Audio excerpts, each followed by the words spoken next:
Hello दोस्तों, स्वागत है आप सभी का हमारे यूट्यूब चैनल पर। और इस वीडियो में हम पढ़ेंगे संधि। तो स्टार्ट करते हैं।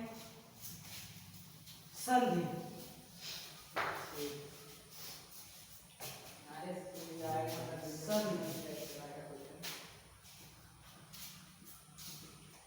संधि क्या होता है? संधि का मतलब होता है जोड़ या योग। संस्कृत में इसको संधि कहते हैं, योग या जोड़ को। और संधि एक निश्चित पैटर्न पे होता है। इसकी अगर परिभाषा देखें तो परिभाषा कह सकते हैं दो वर्णों के मेल को संधि कहते हैं। परिभाषा में कह सकते हैं दो वर्णों के मेल से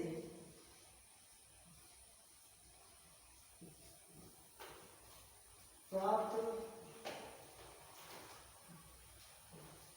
दो वर्णों के मेल से मेल को संधि कहते हैं।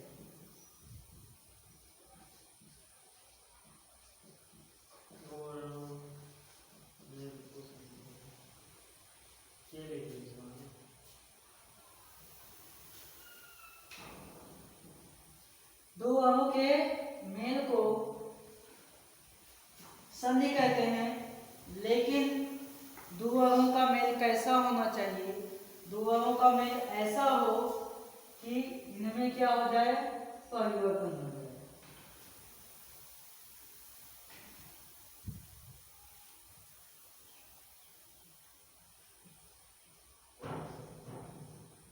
ओके, मेल में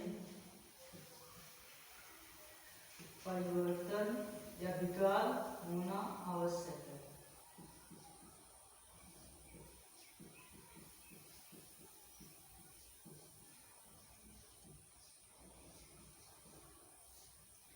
जब हम वर्णों का मेल करेंगे तो हमें ये ध्यान देना है कि उस दोनों वर्णों के मेल से जो नया शब्द बनता है उसमें क्या हो, परिवर्तन हो।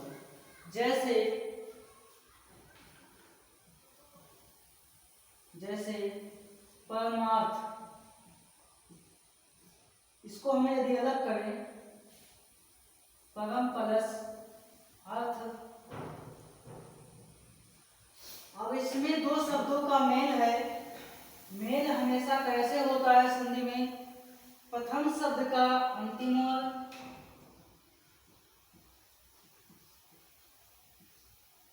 और द्वितीय शब्द का प्रथम वर्ग।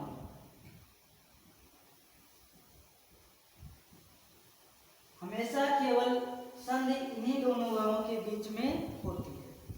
जैसे इन दोनों को जब हम मिला देंगे तो एक नए वर्गों में परिवर्तन हो जाएगा और नया शब्द बन के आ जाएगा परमार्थ। अगर इसको हम ध्यान दें तो यहाँ पे हमें आ दिखाई दे रहा है, लेकिन इन दोनों के योग से जो नया शब्द बना है इसमें हमें कहीं पे छोटा आ नहीं दिखाई दे रहा है। तो इसका मतलब यही होता है जब वर्गों का मेल होता है तो उसमें परिवर्तन हो जाता है। तो यहाँ पे क्या हुआ, आ का परिवर्तन हो गया बड़े आ में, जो कि माँ पे मात्रा लगा दिया है। इसका मतलब हमेशा संधि में जब भी दो शब्द मिलते हैं तो मिल करके परिवर्तन होता है और एक नए शब्द का निर्माण करता है। जैसे यदि हम एग्जाम्पल ले लिख दें राम प्लस पुर, तो इसको जोड़ेंगे क्या हो जाएगा, रामपुर। तो इसमें और इसमें कोई भी परिवर्तन नहीं हुआ है। यहाँ पे राम हमें दिखाई दे रहा है, यहाँ पे भी राम दिखाई दे रहा है, यहाँ पे भी पुर है, यहाँ पे भी पुर दिखाई दे रहा है। इसका मतलब इन दोनों में कोई परिवर्तन नहीं हुआ, इसलिए ये शब्द संधि के अंतर्गत नहीं आएगा।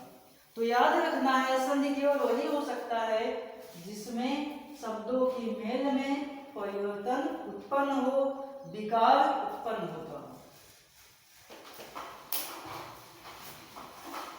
संधि मुख्यतः 3 प्रकार की होती है।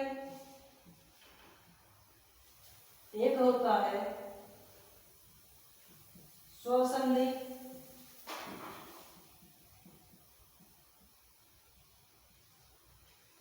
दूसरा होता है व्यंजन संधि,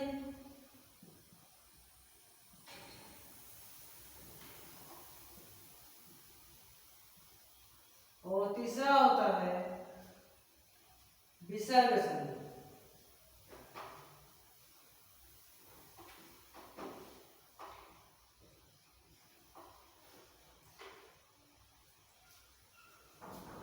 जिसमें जो स्वर संधि है इसके 5 प्रकार होते हैं, यानी ये 5 प्रकार का होता है।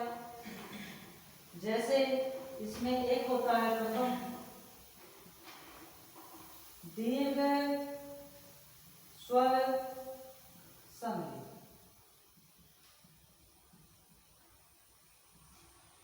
पहला होता है दीर्घ स्वर संधि, दूसरा होता है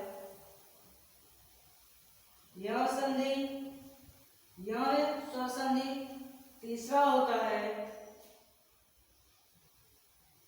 गुण संधि, चौथा लिख सकते हैं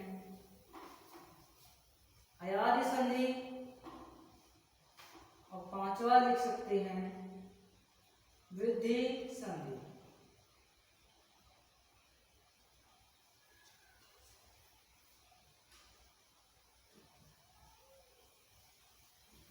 तो ये 5 संधि होते हैं, स्वर संधि के 5 भेद होते हैं, 5 प्रकार होते हैं। और जो व्यंजन संधि है इसका कोई प्रकार या भाग नहीं होता है, अपने आप में मूल होता है।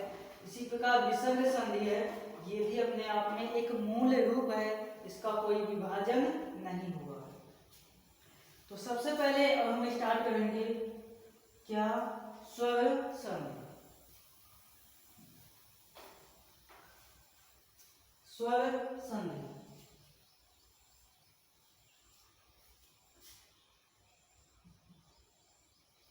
स्वर संधि स्वर संधि से स्पष्ट हो रहा है कि ऐसी संधि जिसमें मेल कैसे वालों का हो, स्वर का हो। तो उसी से निकला है परिभाषा कि जिसमें या जिस संधि में किसका मेल होता है, स्वरों का।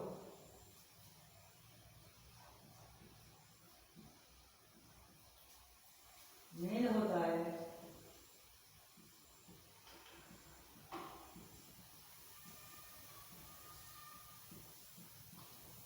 उसे कहते हैं स्वर संधि। जिस संधि में स्वर आपस में मेल करके एक नए स्वर का निर्माण करते हैं उसी को कहा जाता है स्वर संधि। और हमने अभी बताया है जो स्वर संधि है कितने प्रकार का होता है, 5 प्रकार का होता है। 5 प्रकार होता है, 5 भागों में इसको बांटा गया है। हमने सभी को क्या कर दिया, बता दिया। पहला संधि क्या है इसकी, एक है दीर्घ स्वर संधि, दूसरा है गुण, तीसरा है यम संधि, चौथा है वृद्धि, और पांचवा है अयादि संधि।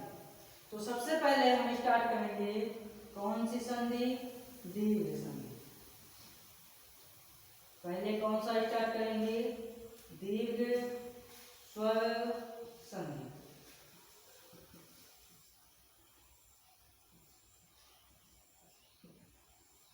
दीर्घ का मतलब बड़ा, यानी ऐसी संधि में जब वर्णों का मेल होता है तो दोनों वर्ण मिल करके दीर्घ हो जाते हैं, यानी बड़े वर्ण का निर्माण करते हैं। परिभाषा में ये देख सकते हैं कि दीर्घ स्वर संधि में हमेशा सजाती वर्णों का ही मेल होता है, विजाती वर्ण का मेल नहीं होता है। इसमें हमेशा किसका मेल होता है, सजाती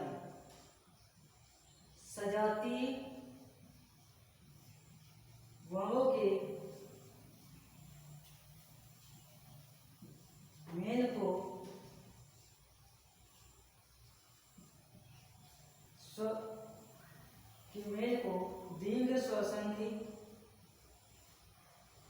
दीर्घ स्वर संधि कहते हैं। जिसमें सामान्य जाति के वर्गों को मिला करके जो नया शब्द बनता है उसको कहा जाता है दीर्घ स्वर संधि। सजाती होता है और जब ये दोनों आपस में मिलते हैं तो कैसे हो जाते हैं, दीर्घ हो जाता है। जैसे एग्जाम्पल में देखें, जैसे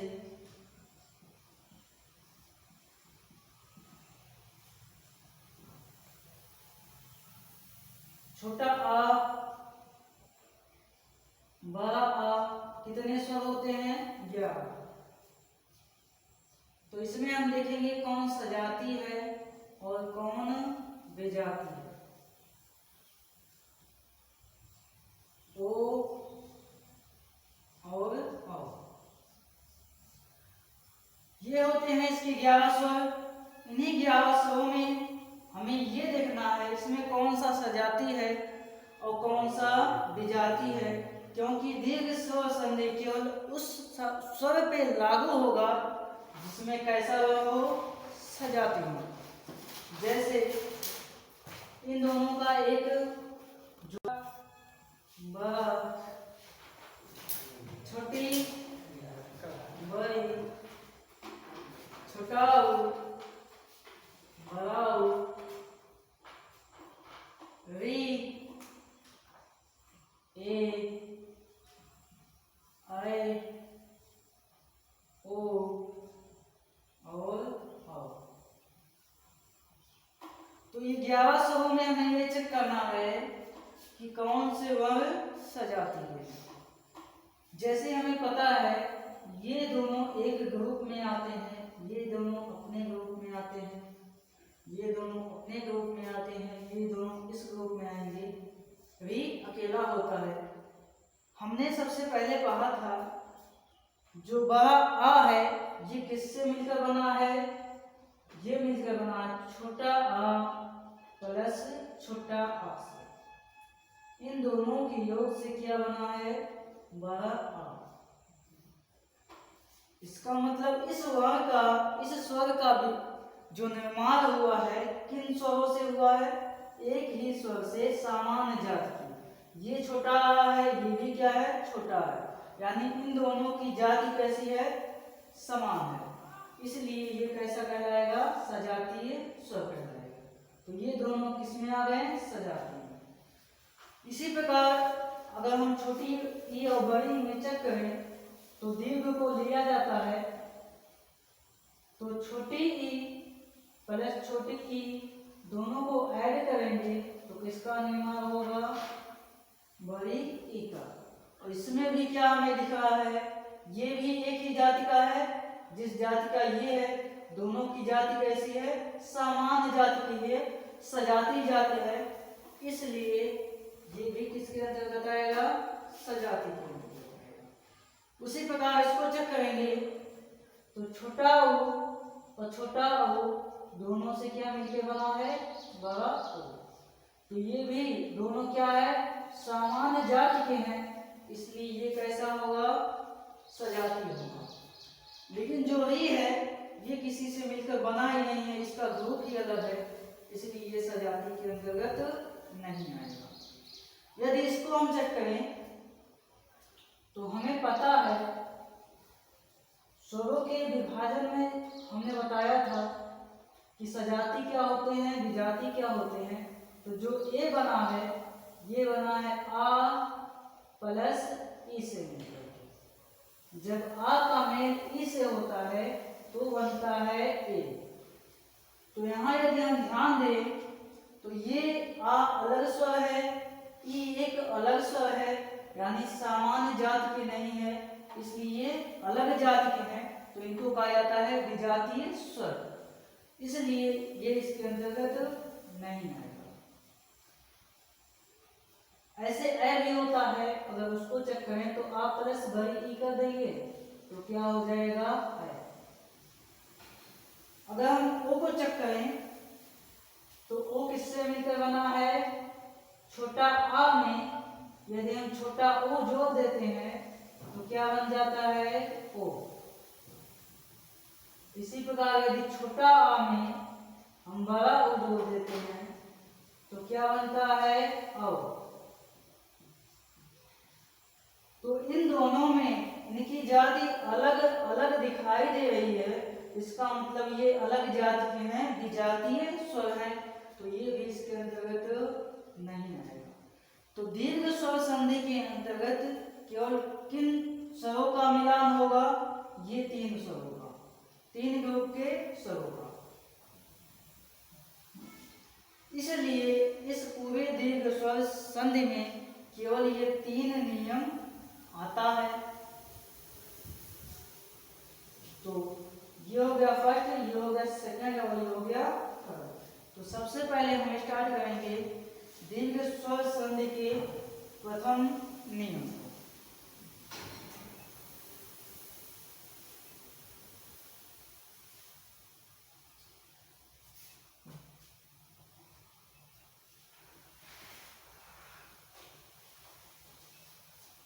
फर्स्ट रूल ऑफ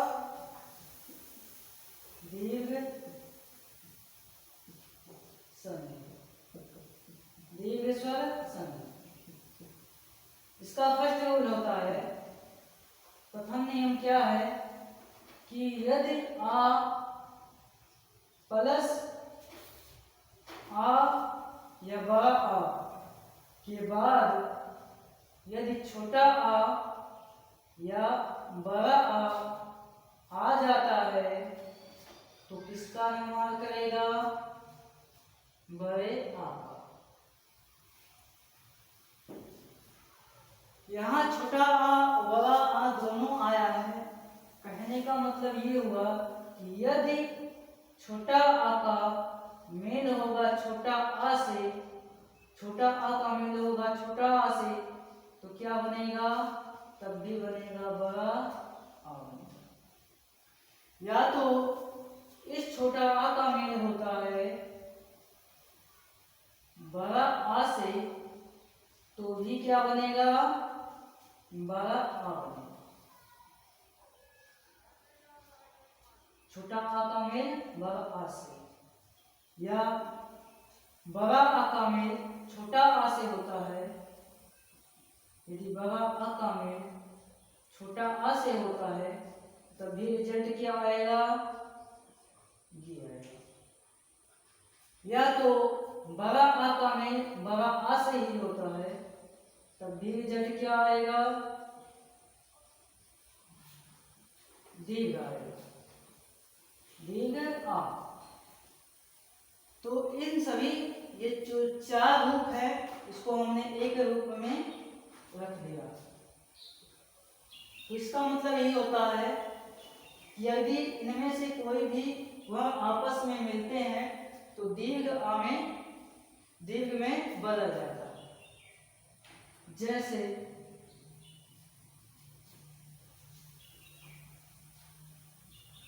सबसे पहले हमें ये जानना है कि जो संधि होती है वो मुख्यतः तीन इसके आधार होते हैं। एक होता है संधि करना या संधि जोड़ना,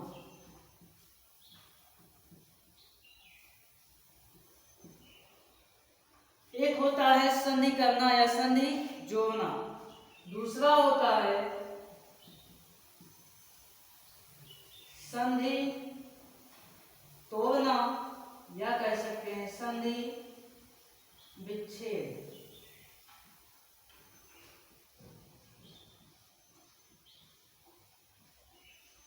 यदि संधि को जोड़ा जा सकता है तो संधि को तोड़ा भी जा सकता है। तीसरा हमें मेन पढ़ना है, तीसरा क्या पढ़ना है, संधि की पहचान। ये हमें तीन चीजों को ध्यान देना। परीक्षा में केवल ये तीन चीज ही संधि से पूछे जाते हैं। तो सबसे पहले हम स्टार्ट करेंगे संधि करना और संधि विच्छेद दोनों को एक। तो पूरी संधि में हमें ये तीन चीजों को ध्यान देना है। एक संधि करना, संधि विच्छेद या संधि तोड़ना, और संधि की पहचान, जिसमें से संधि जोड़ना और संधि विच्छेद दोनों को हम एक साथ लेकर चलेंगे। लेकिन संधि की पहचान हम तब बताएंगे जब पूरी संधि को, स्वर संधि को समाप्त कर देंगे। तो इन दोनों को हमें साथ लेकर चलना है। जैसे दीर्घ स्वर संधि के प्रथम नियम से स्टार्ट करें। जैसे एग्जाम्पल में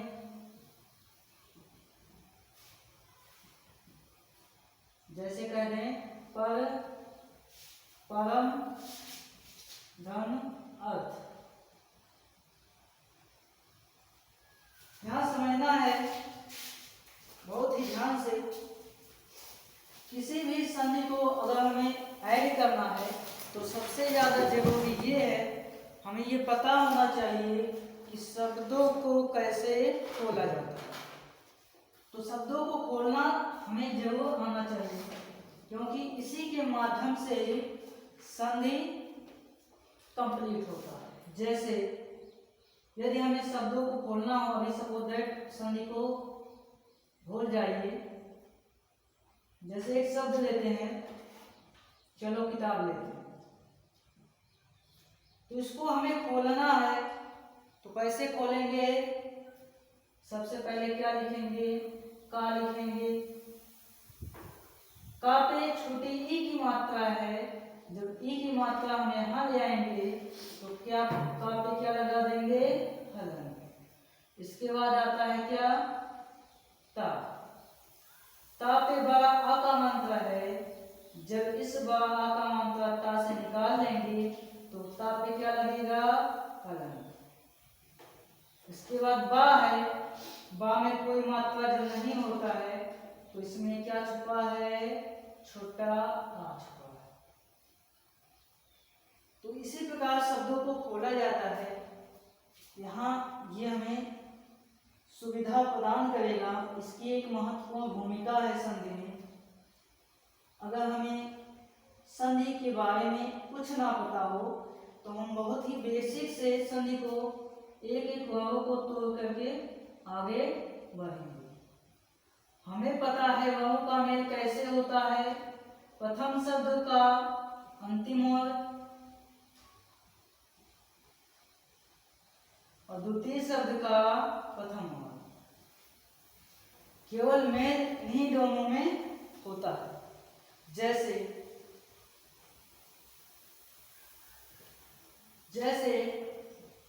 इन दोनों का मेल होगा तो इन दोनों को हमें अलग करना होगा।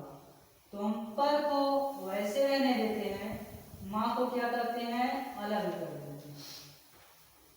प्लस आ को क्या करते हैं? अलग कर देते हैं। और था को क्या करते हैं? अलग कर देते हैं। ऐसा हम कर सकते हैं। अब इसको हम क्या करेंगे? चूंकि माँ अंतिम वर्ण है तो माँ में क्या हम कोई और वर्ण निकाल सकते हैं? तब आंसर होगा यस, क्योंकि माँ में क्या छुपा है? छोटा आ छुपा है। तो माँ से जब हम छोटा आ निकाल लेंगे तो माँ पे लगेगा हलन। तो यहाँ पे पहले से क्या है? छोटा आ है, और यहाँ पे क्या है? था। अब अंतिम वर्ण कौन हुए? ये दोनों, और इन्हीं दोनों का क्या होगा? मेल होगा। हमें पता है जब छोटा आ का मेल छोटा आ से होता है तो क्या बनेगा? बड़ा आ बनेगा। तो यहाँ हो जाएगा बड़ा आ। शेष जो शब्द जहाँ पे हैं उसको हम उसी के नीचे क्या कर देंगे? लिख देंगे। जैसे पर, धन, आधा, माँ, प्लस आधा, रा और था। अब चूंकि हमेशा स्वर कहाँ जाता है? आगे उस व्यंजन के पास जिसमें स्वर ना हो। तो ये जाएगा माँ के पास, तो जाएगा पर। अब जब माँ पे छोटा बड़े आ का मात्रा लगेगा तो हो जाएगा माँ पे आ का मात्रा माँ। यहाँ क्या बचा? था बचा। इन दोनों को जब जोड़ देंगे तो क्या हो जाएगा? पर माथ। क्या हो जाएगा? पर माथ। एक बार और इसका हम देख लेते हैं दूसरे एग्जाम्पल का, संधि को जोड़ना। जैसे लिखते हैं हम यदि परमाणु, अगर संधि जोड़ना, हम संधि विच्छेद देखेंगे, परम प्लस अणु। दूसरा एग्जाम्पल है इसका। अभी हम देख रहे हैं संधि जोड़ना, इसके बाद हम चलेंगे संधि तोड़ना। जैसे इन दोनों को हमें यदि जोड़ना हो तो कैसे जोड़ेंगे? प्रथम शब्द का अंतिम वर्ण अब हम डायरेक्ट कर सकते हैं। माँ में क्या छुपा है? आ, तो माँ पे लगाएंगे हलंत और निकाल लेंगे क्या? छोटा आ। इसी प्रकार यहां से निकालेंगे छोटा आ, यहाँ पे क्या है? ये। अब इन दोनों का क्या होगा? मेल होगा, तो ये हो जाएगा। जैसे है इसको हम वैसे लिख लेंगे और इन दोनों की योग से क्या बनेगा? और ये नीचे जैसे है वैसे हम इसको क्या कर देंगे? उतार देंगे।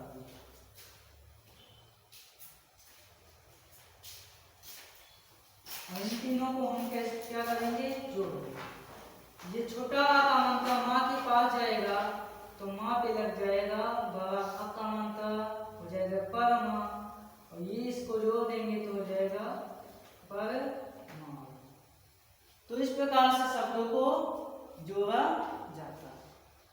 अब साथ में हम देखेंगे शब्दों को तोड़ना, या जिसको कहते हैं संधि विच्छेद। संधि विच्छेद।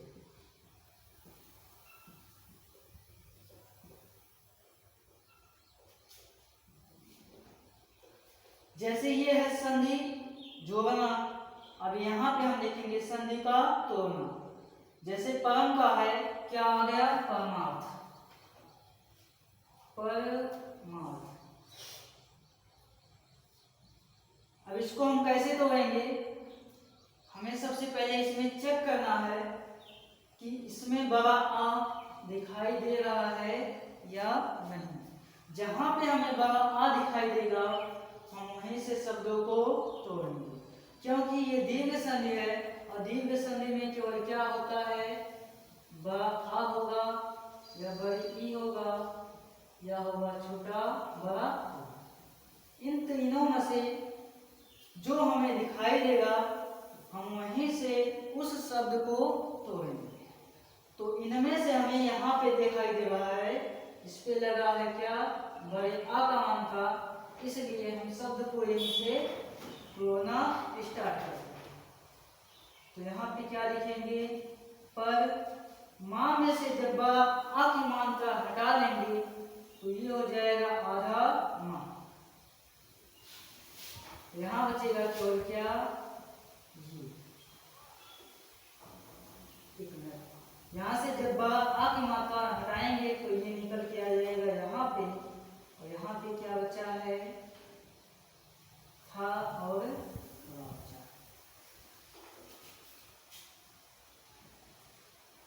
क्योंकि ये जो बड़ा आ आया है ये किससे मिलकर बना होगा? जो बड़ा आ है इन दोनों से मिलकर बना होगा। तो इसलिए इन यदि हम इसके स्थान पे ये लिख सकते हैं तो इसका मतलब इसके स्थान पे हम ये भी लिख सकते हैं। तो इस बड़े आ के स्थान पे हम क्या लिख देंगे?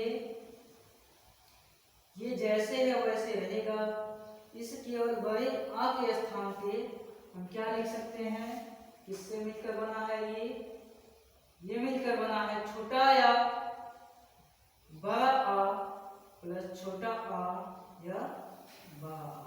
इन्हीं दोनों के योग से ही क्या बनता है, बड़ा आ। अब चूंकि हमें ये कंफर्म नहीं है कि हाँ छोटा आ है कि बड़ा आ है, तो हम एक अनुमान लगाएंगे शब्दों को देख करके। अगर यहाँ पे छोटा आ होगा तो ये माँ के पास जाएगा, तो कौन सी शब्द बन जाएगा, परम। क्योंकि माँ हलंत हट जाएगा आ की मात्रा से, आ की वजह से, तो हो जाएगा परम। या तो अगर यहाँ बड़ा आ की मात्रा है, बड़ा आ होगा, तो ये जब माँ के पास आएगा तो माँ पे लगाएगा कौन सा मात्रा, बड़ा आ की मात्रा। इसी प्रकार इधर आएंगे तो यहाँ पे यदि छोटा आ होगा तो इन दोनों से क्या बनेगा, अर्थ। यदि यहाँ पे बड़ा आ होगा तो क्या बनेगा, अर्थ।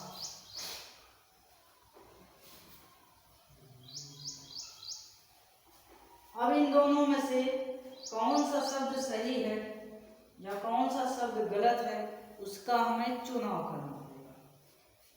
तो ये जो है परम, परम का मतलब होता है आवश्यक, ज्यादा।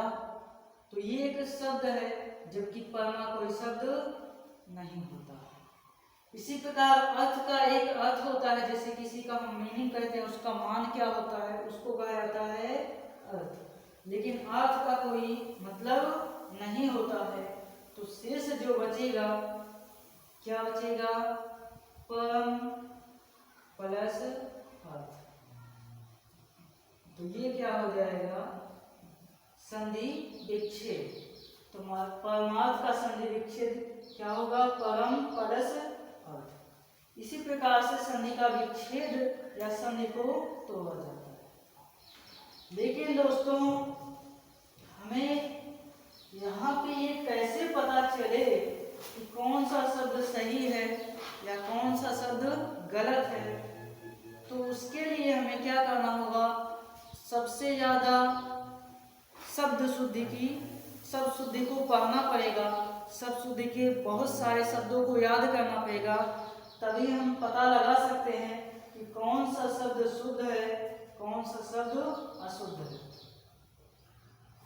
दूसरा प्रश्न ये उठता है कि हम कितने शब्द को याद करें जिससे हमें ये पता लग जाए कि ये शब्द ये शुद्ध है, ये अशुद्ध है।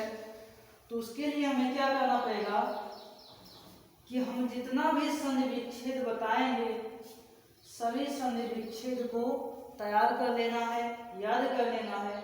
क्योंकि जितने भी संधि विच्छेद हम बताएंगे वो बहुत ही क्या रहेंगे, इम्पोर्टेंट। तो आशा करते हैं वे सभी शब्द परीक्षा में अवश्य आएंगे, कोई भी प्रश्न छूटेगा नहीं।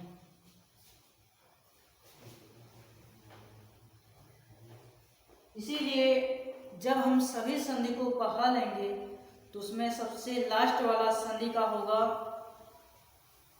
प्रैक्टिस सेट, यानी अभ्यास। तो उस अभ्यास में हम जितना भी संधि विच्छेद बताएंगे वे सभी संधि परीक्षा की दृष्टि से बहुत ही इम्पोर्टेंट होंगे। तो ये संधि दीर्घ स्वर संधि का प्रथम रूल था।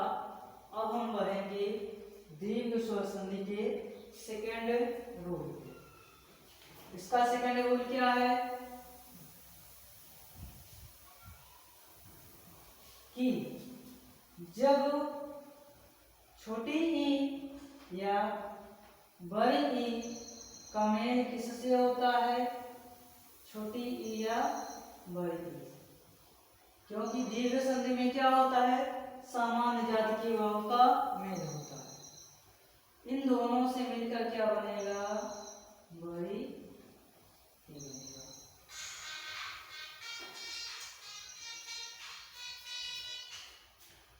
जैसे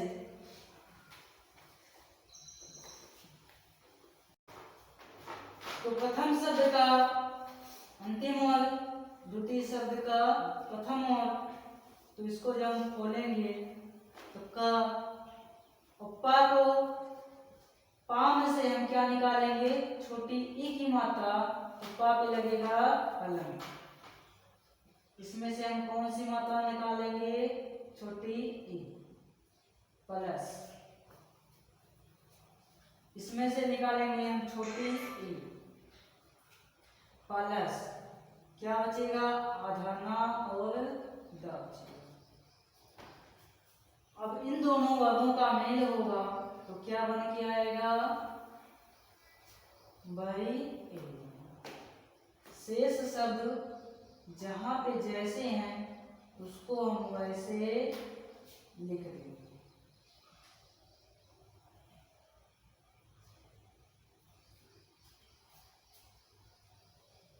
अब ये छोटी ई की मात्रा जाएगी व्यंजन के पास जिसमें स्वर नहीं होता है, तो और ये पा पे लगाएगी कौन सी मात्रा, बड़ी ई की मात्रा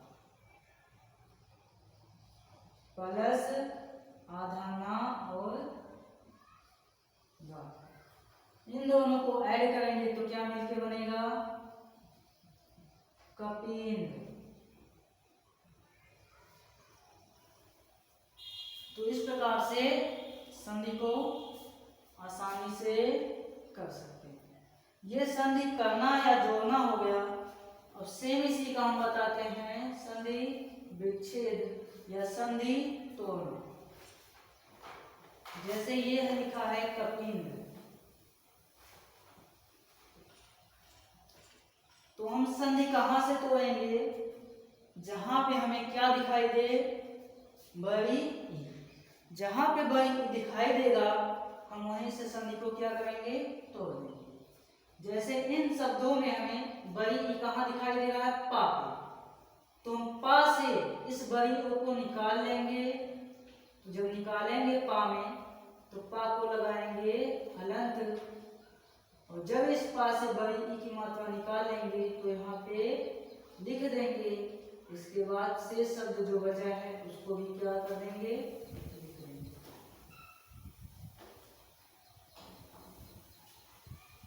क्योंकि जो बड़ी ई है ये किससे मिलकर बनी होगी, तो बड़ी ई किससे मिलकर बना होगा, इन दोनों से मिलकर बना होगा। बड़ी ई मिलकर बना होगा, छोटी ई या बड़ी ई के बाद यदि आ जाता है छोटी ई या बड़ी ई, तभी इसका निर्माण होता है बड़ी ई का। तो हम बड़ी ई के स्थान पे इन दो शब्दों को लिख सकते हैं, इन दो वर्गों को लिख सकते हैं। शेष शब्द जहां पे जैसे है उसको हम उतार देंगे। शेष शब्द जैसे है वैसे हम उतार देंगे। अब अगर यहाँ पे छोटी ई आया होगा तो पा पे लगेगा छोटी की मात्रा, तो बनेगा शब्द क्या, कप। अगर यहाँ बड़ी ई आया होगा तो पा पे कौन सी मात्रा लगाएंगे, बड़ी ई का, तो पा पे हलंत हट जाएगा और लगेगा बड़ी ई का। इसी प्रकार यहाँ पे देखेंगे तो यहाँ पे यदि छोटी ई होगा तो क्या हो जाएगा, इंद्र। अगर यहाँ बड़ी ई आया होगा तो क्या हो जाएगा, इंद्र। तो अब हमें सही शब्द चुनना है कि कौन सा शब्द सही होता है। तो कपि, कपि शब्द नहीं होता है, कपि होता है। इसी प्रकार इंद्र शब्द हम लोगों ने सुना है जैसे देवेंद्र, लेकिन इंद्र शब्द नहीं होता है। तो केवल शब्द क्या बचा, तो शब्द बचा है कपि प्लस इंद्र। इसलिए कपिंद्र का संधि विच्छेद क्या होगा, कपि प्लस इंद्र। इस प्रकार संधि का हम विच्छेद आसानी से कर सकते हैं। जोड़ना, संधि को जोड़ना आसान होता है लेकिन तोड़ना कठिन इसलिए पड़ जाता है क्योंकि हमें ये कंफर्म नहीं होता कि कौन सा शब्द शुद्ध होगा। इसका एक ही उपाय है, इसका दो उपाय है। पहला ये है कि जितने भी शुद्ध शब्द हैं, शब्द शुद्ध में सबको हम पढ़ डालें।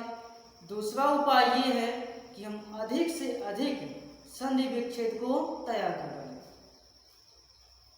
तो अब हम चलते हैं दीर्घ स्वर संधि के तीसरे नियम पे। दीर्घ स्वर संधि के तीसरे नियम पे यहाँ पे हम केवल एक एक एग्जाम्पल लेके बताएंगे क्योंकि हम सबसे लास्ट में इसका अभ्यास कराने वाले हैं। तीसरा रूल ये है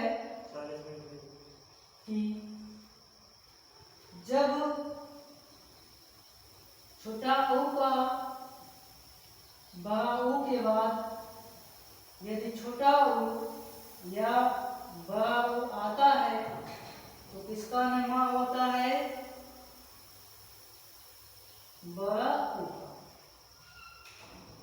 ये है थर्ड रूल ऑफ दीर्घ स्वर संधि। ये दीर्घ स्वर संधि का तीसरा रूल है। जैसे इसमें भी हम पढ़ेंगे साथ साथ, एक पढ़ेंगे संधि करना, दूसरा पढ़ेंगे संधि तोड़ना या संधि विच्छेद।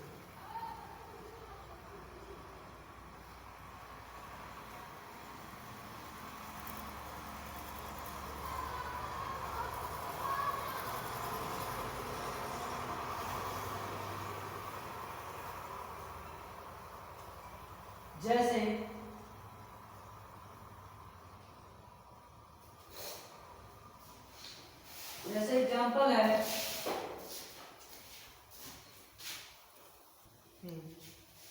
जैसे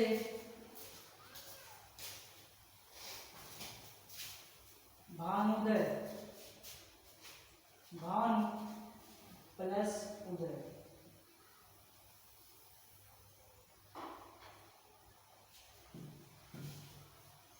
इसको जब जोड़ेंगे तो क्या कहेंगे? प्रथम शब्द का अंतिम वर्ग, द्वितीय शब्द का प्रथम वर्ग। तो ना पे कौन सा मात्रा लगा है? छोटा ऊ का। तो ना से छोटा ऊ की मात्रा हटाएंगे तो ना पे लगेगा हलंत और यहाँ निकलेंगे छोटा ऊ प्लस द्वितीय शब्द में से प्रथम वर्ग निकालेंगे तो निकलेगा छोटा ऊ प्लस द और या। अब हमें पता है इन दोनों भावों को जब मिलाएंगे तो कौन सा शब्द बनेगा? दीर्घ बड़ा ऊ। शेष शब्द जहां पे जैसे है वैसे रहेगा तो हो जाएगा भान प्लस द।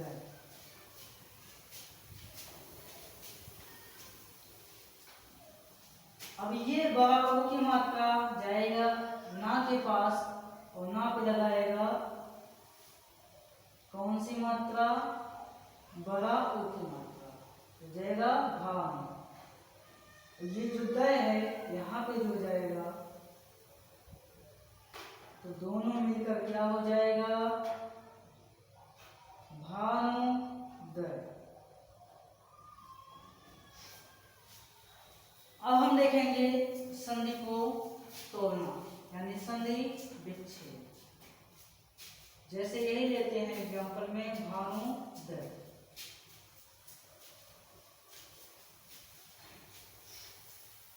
तो संधि कहां से तोड़ेंगे? जहां पे हमें बड़ा ऊ की मात्रा दिखाई दे। तो यहाँ पे हमें बड़ा ऊ की मात्रा दिखाई दे रहा है तो यहीं से हम क्या करेंगे? संधि को तोड़ देंगे। तो लिखेंगे भा, तो ना में से हम निकाल देंगे बड़ा ऊ की मात्रा तो ना हो जाएगा हलंत के रूप में और बड़ा ऊ की मात्रा हम यहाँ पे क्या कर देंगे? लिख देंगे। शेष शब्द जैसे है वैसे हम उतारें। अब चूंकि हमें पता है बड़ा ऊ किससे मिलकर बना होगा, बड़ा ऊ किससे मिलकर बना है, बड़ा ऊ मिलकर बना है कि जब छोटा ऊ या बड़ा ऊ के बाद छोटा ऊ या बड़ा ऊ आता है तो किसका निर्माण करता है, बड़ा ऊ। शेष शब्द जहाँ पे जैसे है वहां पे उसको हम लिख देंगे।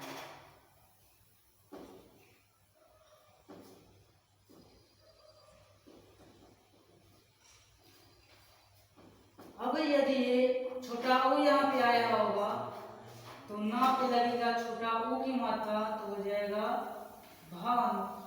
यदि बड़ा ऊ की मात्रा होगा तो क्या हो जाएगा, भानु। यदि यहाँ पे छोटा ऊ की मात्रा है तो हो जाएगा उदय। यदि यहाँ बड़ा ऊ की मात्रा है तो क्या हो जाएगा, उदय। अब हमें सही शब्द का चुनाव करना है कि ये भानु सही है या भानु सही है। तो ये भानु कोई शब्द नहीं होता और इसमें उदय होता है जैसे सूर्य का उगना, लेकिन उदय कोई शब्द नहीं होता है। तो हमारे पास जो शब्द बचेगा वही होगा क्या, शुद्ध संधि विच्छेद। तो भानुदय का संधि विच्छेद क्या हो गया, भानु प्लस उदय।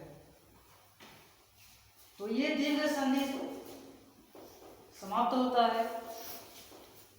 3 रूल थे, तीनों को हमने पढ़ लिया और अगले वीडियो में हम पढ़ेंगे अगला संधि जिसका नाम है गुण स्वर संधि। तो ये स्टार्ट करेंगे।